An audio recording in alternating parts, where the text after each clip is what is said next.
We're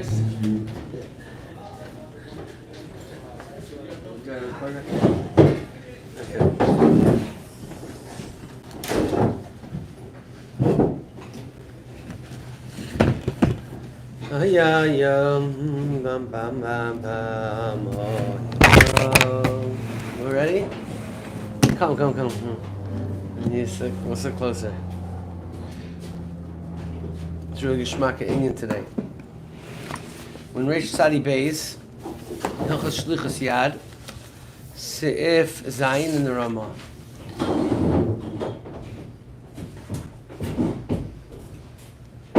So, we learned last week that when you are a shliach or non-shliach, a shomer on money, there's two ifanim how you can be a shomer on money. You can be a shomer on money ba'ofen that you have permission to spend it, and you can be a shomer on money ba'ofen that you don't have permission to spend it. Right? Okay. Now, the question we're going to deal with now is that, like this. What happens if you did spend it? Is there, and you invested the money, who gets the revach? Who gets the profits of that spending? So it's a very, very geshmak shayla, very negedig shayla, and there's a lot of lumdus there also. And there's different cases in how to deal with it, okay? So it starts with the divrei harama, but I will mark them that obviously the halacha is if you lend someone money, then obviously you lent them the money, they're chayiv in all achrayas, and they get to keep all the revach, obviously. And then they have to pay you back the karen. Similarly, l'cha'ira the halacha is, if you steal money from someone, your intention was to steal not just to steal, the intention was to steal the money, hopefully never get caught. So since the kavanah was to steal the money and hold on to the money became bershoscha, the ganav is chayiv and oinsim on the money, and all the revach that comes from that money belongs to the ganav. Eventually, if the owner finds the ganav has to pay him back the principal, but he doesn't have to pay him back all the karen. All the stuff. The Gemara about Mitzia, at the end of the first parak, discusses ba'arichos. If a person steals karka, does he have to pay the peiros that he grew on the karka back to the owner? Did those peiros belong to the owner? But generally speaking, if you took money, you stole money and you bought merchandise and you made profit on the merchandise, or you lent the money beribis to a guy and you made money, that revach would go to the ganev and not to the owner of the money. With that in mind, so now let's see over here the Mechaber, the Ramah. The Ramah, here, let me find it in the booklet. It should be on page like 50 or something. What? Yeah, in the Ramah, yeah. Yeah, the Ramah is on page 52. That is correct. The Ramah says, V'davka b'ma'is ma'amish ava b'natzcha shekesef loy, umiyu, akol f'yenin. If he made money on the money, whether you have permission to use it, or if you had no permission to use it, he does not have to give any of the profits to the Bala Pikadon. He gets to keep all the profit. So in a case where he had permission to use it, that's obvious. He had permission to use it. So then he basically became a loiva. But if in a case where he did not have permission to use it, so now, really, be'emes, we could ask a shaila. He did not have permission to use the money because, we learned last week, the money was tied up, kshurim, anuvim, v'tfusim. It was tied up, the money. He didn't want the balbas to use the money. He didn't want the balbais didn't want the shomer to use the money. Now he goes ahead and says, wow, there's such a murdic investment over here. Right? So, what happens? There's two ways to look at it. One way to look at it is that he basically was sholeach yad, he became a ganev, he's chayiv and oinsim on the money, but he gets to keep all the revach. That seems to be what the Ramah is paskening over here. The problem is, if you look at the end of the siman, at the end of the sif, on the next page 54, it sounds like, not like that.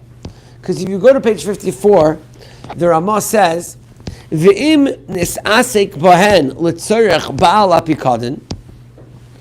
If he was mis'asek in the money for the tzorech, for the benefit of the ba'al apikadin, of the owner of the money, harevach shaloi, the revach goes to the owner of the money. V'im gila daitoi she'asak l'tzorechai, but if he was megala daita that he was doing it for himself, or b'makom she'asu lehishtamish, he's not allowed to. Shemistama asak ben letzarech bal pikadon, einay neman loymar la'atzmi asakti atshir melfneidim. So here he says beferish, in a case where it's asu lehishtamish, shemistama asak ben letzarech bal pikadon, einay neman. So here at the end of the siman, at the end of the sif, the Ramah says that where it's also for him to use the money, we assume that he was using it for the benefit of the Bala Pikadin, unless he's Megala Daitoi. And here in the beginning of the sif, it sounds like that he gets to keep the Revach Ben Hayol Rishus Lishtamish Ben Oiloi. So it's a steer in the Ramah. Again, what's the shaila? Shaila is someone was given money. We learned last week you have no permission to spend the money. So in a case where you were given money to watch and you have no permission to spend the money, and you did spend the money, what do we assume happened? Do we assume that what happened was you're a ganev and you kept the money for yourself, you're chayv and oinsim, but you get to keep all the profits? Or do we say that you were being a shomer for the owner, and since you are a shomer for the owner, you really were not intending to steal the money, and your intention was to invest for the benefit of the owner? So it seems to be a steer in the Ramah. At the end of the siman, at the end of the sif, the Ramah says, why should we assume that a yid became a gazlan? Why should we assume he became a gazlan? If you had no permission to spend the money, and you did spend the money, wouldn't we rather assume that you spent it for the benefit of the owner, and not say you're a gazlan? That's not normal. That's not the normal case. Well, I don't know what's not normal. Take a price and his money and maybe. He's sitting here. He gives me cash. He gives me cash, and an investment comes up. I don't have the cash personally, but this guy probably wants to do the investment. So I'll be zachin la'adam shlo b'fanav, and I'll go ahead and do the investment for the benefit of the owner. That's bizarre. Why should he assume that he is his financial advisor and stockbroker? Okay, but apparently there's a tzad to say it's more bizarre that a guy would steal the money. Why would someone steal the money? He's a shomer. He's a trustworthy guy. People don't just steal for no reason. I think the most likely thing is that the guy said, you know what, I don't have the cash right now, but by the time I have to return the money to this guy, I'll for sure have the cash. So I think that's the most likely thing. Right. In other words, you're saying he stole the money. That's basically what you're saying, what? Right. What? Right. A gray stealing, right. Everybody goes into a deal thinking they're going to make a lot of money. There's no such thing as going into a deal thinking you're not going to do well. So of course you're going to take the guy's money. I'll give it back to him when I make $1 million profit. Right.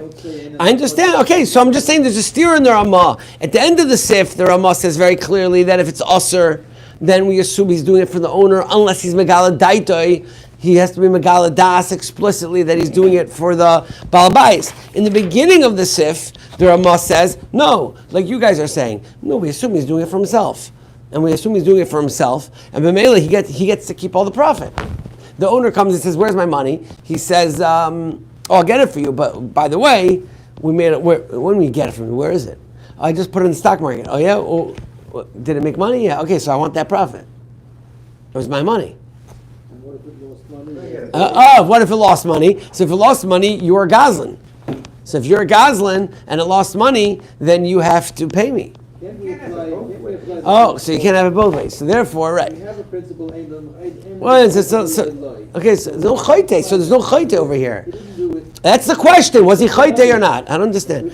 So the you can't have it both ways. That's what you're saying. So Mamela, if the Gemara says that when you have no permission to do it, you're chayiv and oinsim, so that means if it would have gotten down, the shomer would have lost, right? So since if the shomer would have lost, then you have to assume that he gets the benefit also.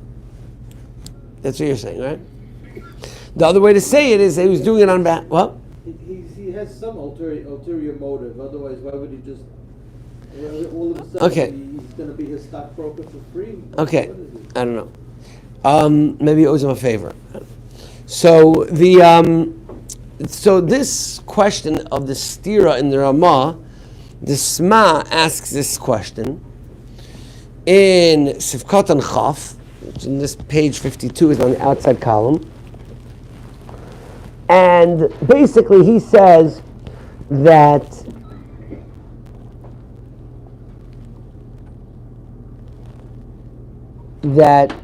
at the end of the day, we assume the opposite of what the Olam is saying. We assume min hastam that the person is not a Gazlan, and therefore only if he was Megala Daito in front of Eidim, he took the money in front of two Eidim and said, hey, I'm taking this money for myself, but by the way, I'm borrowing it, I'll pay him back.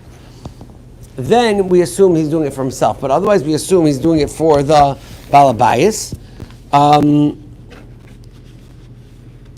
That is the Sma goes like that.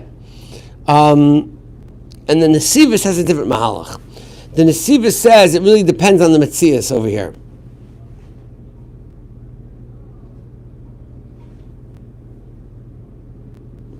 Which is what you were saying. This is what you guys are saying. He says if the mafkid, the owner of the money, never made any reference at all to the shomer saying, hey, by the way, if there's a good investment, feel free to use the money. He never said anything like that. Then why in the world would we say that he went ahead, used the money, taking the achrayas, and invested it for his purpose? Why in the world would he do like you're saying? Atu b'shuftani askinan? That's what he says. We're not dealing with that. And therefore, the Nesivus wants to say the pashtus is that if you take the money and no permission to spend it, you still became a gazlan, you took a chrayas on the money, you became a loiva, and all the revach is yours, all the profit is yours. But if in the original giving of the money, the mafkid said, hey, you know what, look, if a good deal comes up, I would like for you to invest in it, then we assume that he's investing for the owner of the money and not for himself, but he's not taking a chrayas either. Okay, that's how the Nesivus comes out. Okay, so fine. That is case number one. Case number one is when you spent the money already, and the guy comes and says, hey, I want the last 6 months of profit. What's the halacha? So probably the halacha is, well, if it goes down, then clearly the shomer has a chrayas. If it did not go down and it went up, that would be a machlokes and nachronim. The Sma would seem to say that we assume that the shomer never became a ganiv and he invested it for the benefit of the owner. The Nesivus says, why should we assume that the guy became a stockbroker all of a sudden? And therefore, like you said, and therefore we should assume that he did it for himself. There's not a middle ground? What? There's no middle ground? What's the middle ground? The guy says, by the way, I want you to know that I took the money and I made $1,000, here's $500 for you. So the Achronim say, if you want to give him part of the profit, you're allowed to, and it's not ribis. It wouldn't be considered interest because you never really took the money as a loan in the first place. Okay? Fine. Now... When somebody gives you money to hold, $100 bills, can you pay him back in $20 bills? Does it have to be that exact money? What was it? What's your level of achrayas on the money? Yeah, I said, look, can you watch this money for me? I'm going out of town. I'm saying, are you? If it gets stolen, you have to pay for it or no? Yes, if you're not responsible. I'm not responsible. No, but if you If I'm negligent, I have to pay. Negligent, yeah. I get it, fine, but other than that, I don't have to pay. Right. Okay, so then it's not my money. I can't switch it out for other bills. It's his money. It's his But bills. it's the same value. It doesn't make a difference. Aren't you holding his value, not the exact piece of paper? Yeah, but you can't borrow the money. You want to know if you switch it out at the same time? No, like, you have. No, so I think what happens is the guy gives you $500 bills, but you put it into your vault, but you've got a lot of money in the vault. So you have kavana, when time is up, I'll give him back $500. Doesn't have to do the same bills. Okay, fine, but I don't want to make it like stuff. It's like some kind of I insim. understand, but he's not spending it though, he's just. Okay, so what you can the answer is you could put the money in the bank. You could put the money in the bank and then give him back $500 later. That you could do, yeah. But you can't put the money in the bank, spend your bank, get your bank balance down to zero, and then pay. That's called borrowing the money. You're not allowed to borrow the money. You have to be shomer the money. You have a pocket full of cash, he takes the 500, you don't know which is his or which is Right, hers. so as but long as you you've have- got 500 in your pocket the whole time, you're okay. Your kavana. Yeah. I would say the kavana is you have to have $500 Right. mukhan for him at all time. And it doesn't have to be the same amount. I mean, and nowadays we don't care so much about the bills, but the point is you don't have permission to really spend his money. That's the point. So you can't go to the store and say, hey, I'm short on cash, I'll spend this money and I'll replace it when I get home. That I don't think you can do. Because right now that means you're borrowing his money at that point. He never gave you permission to borrow his money. If you're going to borrow his money, then you can't come and say, well, I only took on the price of negligence. No, you borrowed the money. Once you borrow the money, you got to pay back no matter what. Right? If you borrowed money and then the money before you spend it was stolen, you still have to pay it back, right?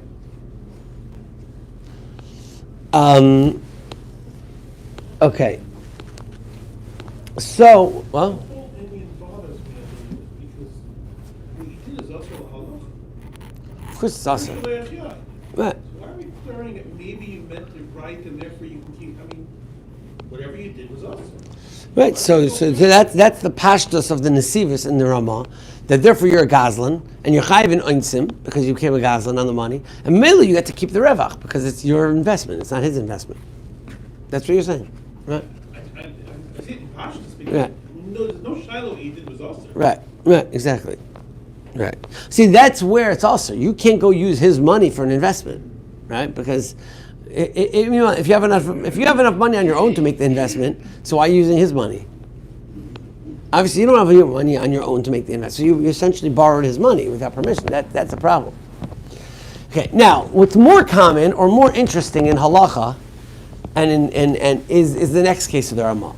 So till now we were talking about who gets all the revach retroactively to when he did the investment originally.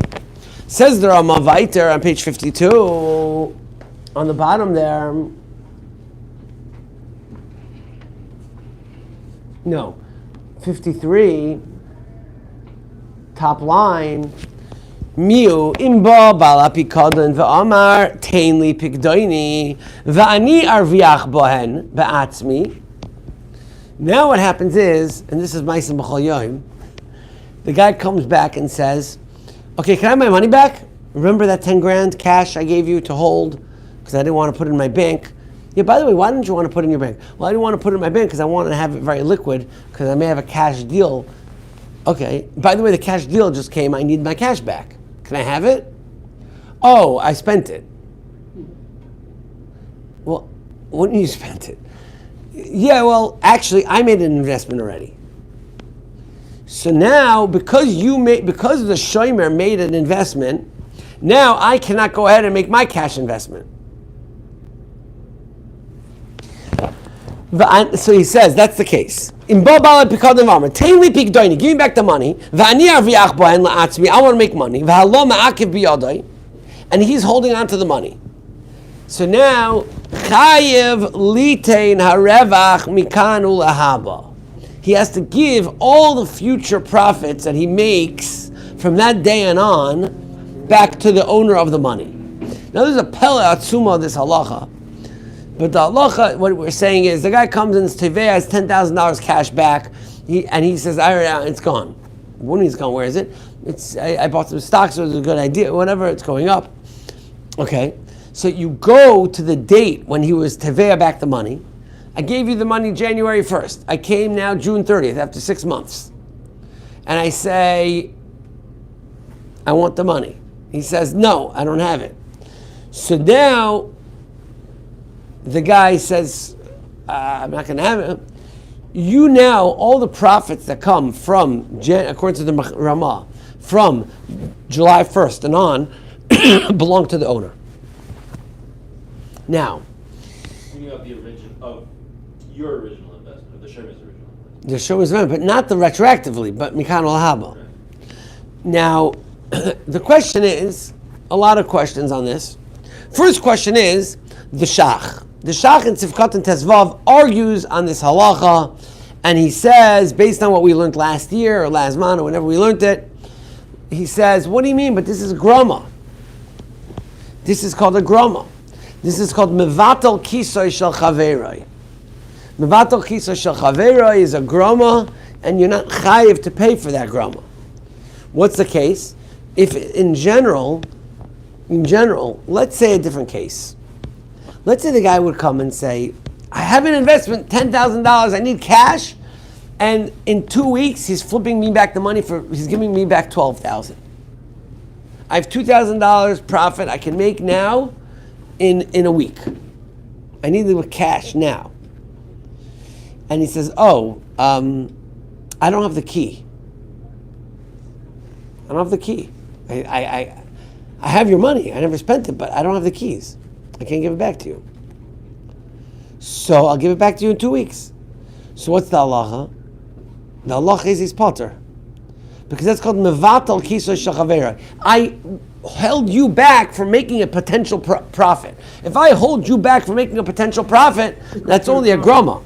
It's only a groma, indirect damage. It's not direct damage. It's a loss of potential profit. It's called a groma. So says the Shach b'shem liyam shel shloimeh, the Marshal, that this is a groma. The guy says, I don't want to give you back. So what? I don't want to give you back the money, and because you're not giving me back the money, I can't make my profit. Why should I have to pay you for that? It's a grama. Yeah, it is. It's whatever you did. You're not letting me profit. You from making a profit. Right. In this case, I'm shleach yad in your money, and that's how the whole thing gets started. Okay, but still, we're going now. Shleach yad. I'm holding the money. Now I'm making my own money. That's it. Started you not being. Okay, so I owe you back the Karen, but I don't owe you back the profit. The profit is the grama still. That's mevatel kisai, right? That's clear. If let's say I hold your shovel, and now you can't, I hold your shovel, so you can't go plow for some. I take your cow and I lock him up for 2 weeks. You can't work now. I'm still only chai. I'm not chai. It's grama. So memela here. This is the question that the Shach says. He paskins like the Yam Shel Shloimeh, you're not chayiv. And it's very logical. What's pshat in the Ramah that the Ramah says you are chayiv? On the Revach. Yeah, even on the Revach, Mikan al-Lahaba. Furthermore, which I don't have a clear answer to, is if you're going to pay him part of the profit, does he have to take part of the responsibility? Like, if you're going to say that the profits belong moving forward to the owner, does that mean now that moving forward the owner is also chayiv on the loss? Or is he just saying no, you have to, that the shaleach yad still chayiv on oinsim, but the owner gets the profit? I don't know if that makes sense, right? So there's a few different pshatim over here, but there's a word from the Nesivis, and then we'll explain it with the Chassam Sofer, and then maybe we'll go from there. The Nesivis says, maybe this is what's bothering you. The Nesivis says very geshmak svara, which I think the Olam will like the svara. The question is, what's the pshat in the svara? The svara is like this: if I take your cash and I lock it in a room and I throw away the key, and now you can't get the cash. So because of that, you're missing out on the opportunity to make money. So I, who held back your cash from you, am not chayiv for your lost opportunity, because that's only a grama. But, says the Nesivis, that's because the money's still sitting there, and I took your key, and what happens if I took your money, now I'm going ahead and making money with your money? And the reason why you can't make money is not because I'm just holding it away from you. It's because I'm the one making the money. So he says, Mevalta Kisa Shechavera is only true when nobody's making money. But if this guy's making the money on him, so then you can't say I'm a grama. Then it's mamash gzela because I'm stealing your profits. You know the svara? The chiluk is Mevalta Kisa Shechavera is only a grama when nobody's making the money. But if somebody's making money here, I'm making money, and because I'm making money, I'm holding back the money from you, and you can't make the money as the owner. Then it's like I'm stealing your profit, and it's not a grama b'nezikin anymore. The owner has the right to break the lock and break the door. That's not the point. So now that's the svar over here. The svar is that if mevalto kisa shechavera is only a grama when nobody's making the money, if someone's making the money, he's chayv. Now, what's the svar in that? So there's a few different svaras, but the Chassam Sofer in the Tshuva explains the svara, and then we saw that Reb Shmuel Rozovsky explains the svara even better. It's like this. He brings a mashal. The mashal is as follows. If you have, there's a concept of zenenev, zeloi chaser, zechaser, zeloi nene, right? So what happens if you have an apartment that you rent out for $500 a night? Okay? Now, I went ahead and I took the keys and locked them up, and l'maisa, I make it unusable for you to go ahead and rent out that apartment because you can't access it. I'm not chayiv. The mazik is only a grama because it's mavatal kisa shechavera. I took away your potential to make money. Yeah? But let's say I'm loichasa, I have my own house to live in. I don't need your apartment. But I go ahead and live in your apartment for the night. And because I'm living there, you can't rent it out. Do I have to pay you the $500 that you lost out? Depends if you got enough from living in the house. No, even if I didn't get enough, meaning it's zeh loy nenev, zeh chaser. That's the Tosfos says you're potter, but the Rosh says you're chayiv. So why are you chayiv? You're chayiv for your own hanag. No, I didn't get hanag. I have a house down the block. I got no hanag. But there was an objective hana that was had, just not by you. So it's gaver de law v'lemegar. So Tosfos holds your potter in that case, because what's the difference? If I lock up the door, I'm potter. If I lived in it, I should also be potter. What's the difference? So I'm chayiv. So he says that the pshat is like this. Kishmak pshat. So the pshat is like this. If I lock up your door, then you know what that's like? That's like taking a tree, and I made that your tree has no peiros anymore. So it's a grama. I made your tree have no peiros. But if your tree has peiros and I eat them, I'm chayiv because I took away your peiros. I'm a gazlan. So if I took away the house, I made it not livable because I locked the door, so then I'm potter. But if I went ahead and lived in it, so now it is livable, and I stole your peiros, so I have to pay. Even though I got no hana. You're paying for your... I'm paying... That he could have rented it out. Now I'm paying that he could have rented it. If I would have locked it, I don't have to pay for him renting it. Teretz is because there, pshat is, it's a betzim not livable house. I locked the door. I made it not livable. I made it not be able to have peiros. But once the house has peiros and it has a schar, and I lived in it, those oichel chesroinah shel chaveroi, then I have to pay for it. You could call it a gazlan, you could call it a nene. There's different ways to call it. But the point is that you can't go ahead and say, I'm about to kisai. In the meanwhile, I'll make all the money. That's basically the point of what we're saying. You can't tell the guy, your money is about, I'm a groma on your money, but I'm going to go ahead and make all the money. The minute that I'm making the money, then the potential to make money exists, and now it's called that I'm a gazan on your revach, and I have to pay. It's not different because it's not a double sheyesh by mamoshes, and there it is mamoshes. The point is the profit that comes out of the money. We're talking about a revach borer. We're talking about that it's clear you would have made the money. We're talking about that it's clear. I just said it. We're talking about a revach borer. We're talking about that it's clear he would have made the money. There was a customer right there, and he has two eidim that he could have made a revach borer. That's what the poskim say. So it's a revach borer. So now the Chassam Sofer says paskins like this, not like the shach. The Chassam Sofer paskins, but he has a knech. The Chassam Sofer Paskins, I don't know exactly, but he basically says that you have to give half the profit and take half the responsibility. You become shutfim, basically. You become shutfim in the investment Mikan Lahabo. That's a Chassam Sofer's psak. I'm not sure exactly where that comes from, but basically it comes from some sort of shutfim. Okay? Now, there's the Pischei Tshuva brings a very, very geschmacka case. Pischei Tshuva brings a case like this. Okay? So listen to this case. Case goes as follows. It's a drop. I'm going to hold a cup in the case, but it's an amazing case.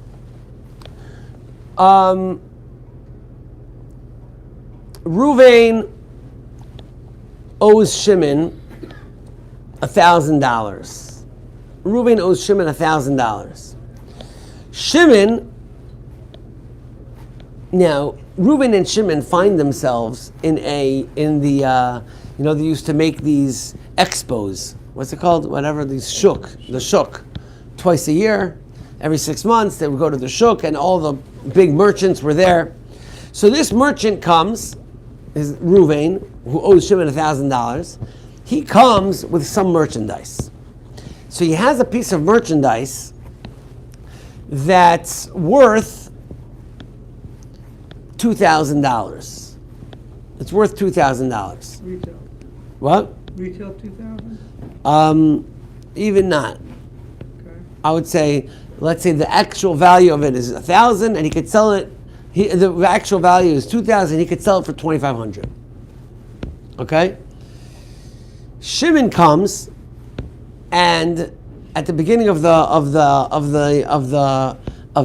expo, what? What is it? Shimon comes at the beginning of the expo, and he comes to Ruvain, and he says, Ruvain, I want to buy your merchandise, and I'll pay you on credit. I want to take your merchandise. So he says, fine, it's worth 2,000. I'm selling it here for 2,500. Wholesale, it's 2,000. I'm selling it for 2,500. So fine. So he comes to, he gives him the schera. At the end of the expo, everyone goes home. He goes over to Ruvain and he says, okay, you bought my stuff. It was great. The first hour, I did my deal the first hour of the expo, and I got my 2,500. I can go home, but you told me to wait until the end because that's when you would have the cash. So I'm waiting here, but now I'm here, so just pay me and let's go. He says, pay you? You owe me $1,000. I just took your stuff because I knew that was my only way of getting back my money. So I'm keeping $1,000 worth of the schera for myself. The other 1,000, you could take back. So he says, one second, you're double mazik me. Number one is the $1,000 that you're giving me of schera that you're giving me now. I can't sell it now. The expo's over. So now I have to pay for shipping to send it back, and all these things. So on that 1,000, I'm not taking it back. You have to pay me what you said. And even on the first 1,000 that you took, right? But really, I could sell for $1,250 because you took it at the value of the wholesale value. But we're here at retail. I want the retail value for it. So you have to pay me for the retail value. So you have to pay me now. Not just you have to give me back the schar of 1,000. You have to pay me $1,500 back. Right. And the other guy says, no, I don't owe you anything because I took the 1,000 and take back your other 1,000. He says, I don't want the schar. I want you to give me 2,500 bucks cash. I want the full cash value. And you want to be menaka $1,000 for the chayiv? Fine. So in other words, it's a case of mavatal kiso shel chaveroi, essentially. So here, they bring down that this is what we said before. Since it's revach borer, it's clear that the guy could have made money. Excuse me. It's clear that he could have made money because he came here with the schera to sell it at this particular, expo. So they say here that for many reasons, Reuven is chayiv to pay. He's chayiv to. He cannot just give him back the schera, half of it. He actually has to pay, and it could be he has to pay the full retail value of the stuff because he took away a guy's opportunity to make money, right? He took it so that he could make his own money, and then he held it back from the other guy from making money. You can't do that. Okay, so it's pretty common. You could hear such a thing like that, right? So you go to someone. He has an item that's worth $1,000. He wants to sell it for $1,500. He owes you $1,000. So you say, "Hey, I'll buy it from you." In the meanwhile, you're going to buy it, but you're just going to take the value. You're not going to pay him the retail price. Are you allowed to do that? Or do you say, no, your idea was you're going to pay the retail, and just the difference between what I owe you and what the value is that you pay me, but you can't just take the value of the item as if it's wholesale, right? You have to pay the retail value. So that's the case in the Nasiv very Gishmaka case. There's one other option that he could do, which is what if the shomer says, look, he's a little more honest, he's in between. I taka invested the money, I taka had no permission, and I made an investment. You know what? But I can't give it back to you now. I don't have access to the cash. So I want to go 50-50 with you in the investment. You'll come in with me in the investment. I'll take half the profit and half the loss. You take half the profit and half the loss. So is that good? So the answer is that's only good enough. Profit, yeah. We're talking about the future profits. It's only good if he agrees. It's only good if he agrees. That's the answer. The answer is you cannot force him to do that. He could rather say, I want the cash now. And therefore, all the Rebbe says, I want... he said, want the cash now. Then the other guy has to cash out. And if he can't cash out, then he basically has to give all the revach back, or according to the shach, none of the revach. Depends on the machlokes. You can't force him to accept the deal, to accept the profit. Now, why would he only want to take half the profit if he could just take the whole profit? Because he only takes half the loss. Because he's taking half of the profit up till today. He's not getting anything for the future. No, we're talking about the future profits. Yeah. He might be willing to stay in because he holds back or maybe knows the business better. It's good to have a partner. Right. Hasidim in general like having partners Right. for some reason. Right. Plus, you're sharing half the loss. Right. I think it's mainly the expertise. You want to keep them. Right. Also, it may be your best bet of getting the money. You Exactly. you have no idea if you're actually going to get the money otherwise. Right now, at least you're on the inside. Right. So the Chassam Sofer basically sums up these halachas. Not everyone passing is like the Chassam Sofer, but he says, obviously, if you give someone money and he is allowed to spend it, all the revach is his. If he's sholeach yad, then we say that he did it for himself.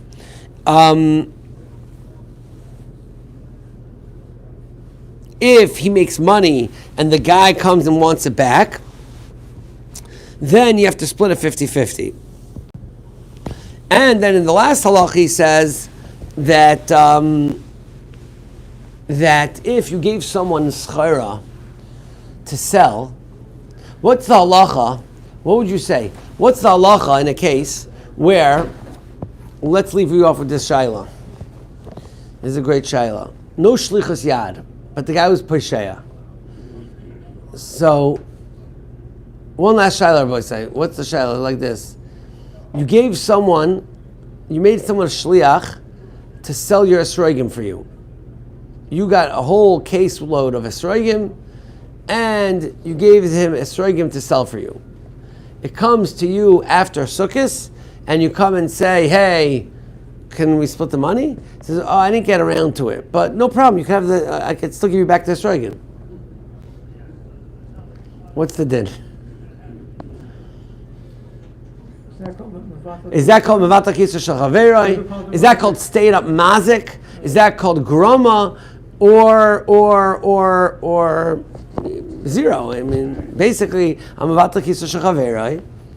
So, but now you can't sell those esrogim now. They're useless.